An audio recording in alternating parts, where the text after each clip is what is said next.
Bonjour, je suis Tizi Pakamimouint, activiste, présidente de l'association ELBA, ambassadrice Google au Congo. Je suis une femme passionnée des technologies, de la vie communautaire, l'engagement civique. J'obtiens mon MBA en 2016 de Cambridge University College et en fin 2016, je rentre au Congo. Où est-ce que je trouve un contrat dans une entreprise commerciale. 8 mois après, je découvre J-Certif, qui est une conférence organisée par Ecolab dans l'apprentissage des nouvelles technologies. Je découvre la communauté qui est un grand tournant pour moi. Et une année plus tard, je suis recrutée à Ecolab en tant qu'event manager de Ecolab Pointe-Noire, responsable du coût américain, responsable du projet Ecolab for Kids. Et à ce jour, je suis planificateur des œuvres universitaires. C'est vrai qu'au début, en rentrant au pays, en travaillant dans cette entreprise, je n'ai pas trop trouvé ma part là-dedans. Mais en rencontrant la communauté J-Certif, je me suis rendu compte qu'il y avait un déclic pour moi concernant le social. Déjà que c'est quelque chose que j'aimais faire, donc en découvrant Ecolab, en découvrant la communauté J-Certif, je me suis passionnée à ces questions-là, du social, et d'où vient tout ce déclic-là. Et en travaillant à Ecolab Pointe-Noire, en collaborant avec d'autres partenaires et en développant certaines questions, je me rends compte que les questions liées aux technologies, à la femme, à l'émancipation de la femme m'intéressent, à l'engagement civique, l'engagement communautaire m'intéresse. D'où en 2019, je crée une association dénommée ELBA, qui veut dire Empowering Ladies for Better Africa. En français, c'est autonomiser la femme pour une Afrique meilleure. Toujours dans le but de pouvoir servir ma communauté. En 2019, avec 2 autres amis, je crée une application qu'on appelle Moonstech. Moon veut tout simplement dire lumière technologique. Voilà, Moonstech, qui est sélectionnée parmi les 24 meilleures applications en Afrique, 24 meilleurs projets en Afrique par Ashoka et puis American Express. Donc du coup, je continue mon ambition communautaire. Je suis sélectionnée et choisie par Google en tant qu'ambassadrice au Congo. C'est vrai qu'au début, c'était juste un constat. Ça m'énervait de voir que le 8 mars, c'était beaucoup plus la fête du pagne, en fait. Voilà. Et il y avait même des gens qui m'attaquaient en route parce que je m'habillais pas en pagne. Je faisais exprès parce que ça m'énervait de ne pas m'habiller en pagne le 8 mars. Et je me suis rendu compte, dans la ville de Pointe-Noire, il y avait beaucoup de femmes qui parfois se disputaient avec leur mari et tout, juste parce que ce monsieur-là n'avait pas acheté le pagne. Et en discutant avec certaines femmes, on se rend compte que la vraie cause du 8 mars n'est pas là.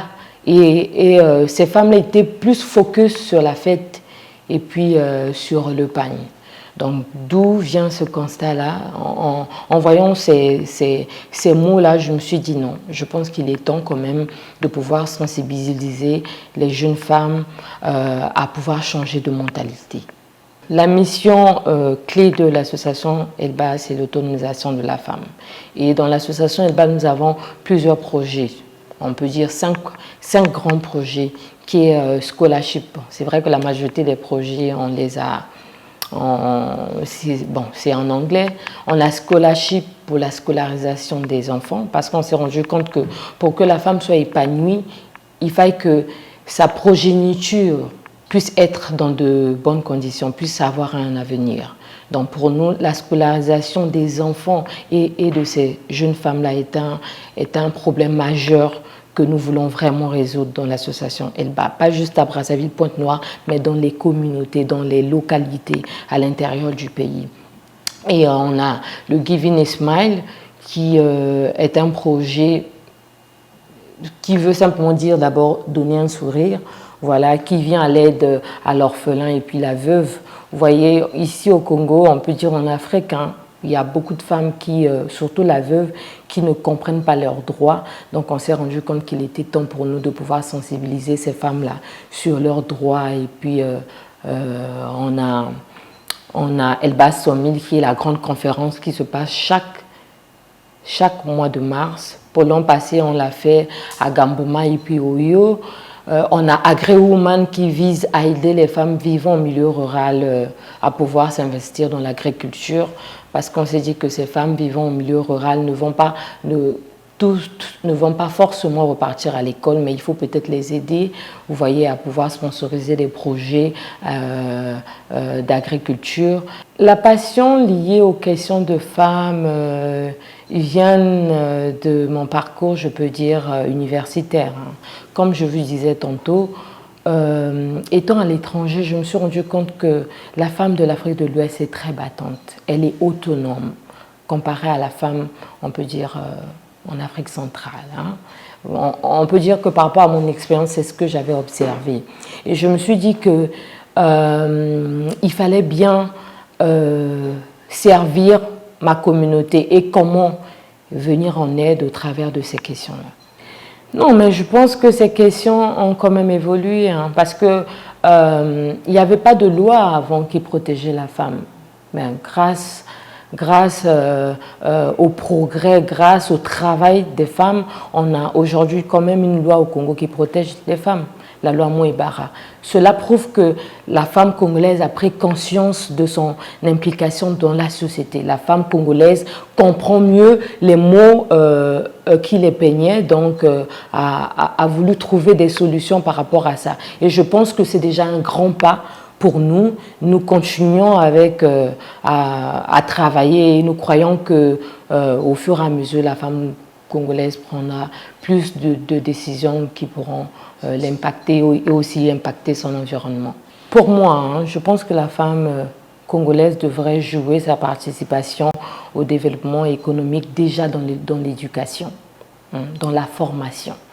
Parce que c'est vrai qu'on parle de l'égalité de genre, l'égalité d'opportunités entre hommes et femmes, mais on ne peut pas parler d'égalité sans pourtant avoir les mêmes formations. Voyez, on ne peut pas vouloir accéder au même poste si on n'est pas assez formé pour accéder à ces postes-là. Et je pense que il faille que la femme congolaise puisse comprendre que cette égalité-là ne viendra pas juste comme ça. Il faille que la femme congolaise comprenne que on doit étudier, on doit se former, on doit faire ce qu'il faut, on doit accéder au rôle de décision pour pouvoir atteindre cette égalité.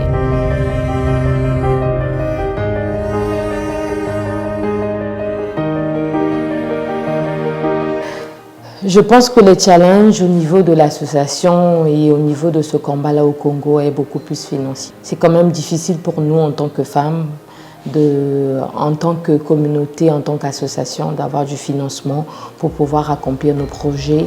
Et si vous n'avez pas de patience et vous n'avez pas de travail, on peut dire que c'est difficile d'accomplir ces projets-là. Le challenge est beaucoup plus financier et on peut encore dire en termes de formation. Vous voyez, on veut des soutiens de l'État, on veut être soutenu par l'État en termes de formation, vous voyez, en termes de plaidoyer, voilà, en termes de partenariat, voilà, pour pouvoir mieux évoluer comparé aux pays anglophones, je peux dire. Ma devise au quotidien, c'est l'intégrité, le travail, l'amour et puis le succès. Voilà, je pense que quand vous êtes intègre dans ce que vous faites, vous travaillez durement avec amour, vous arrivez au succès.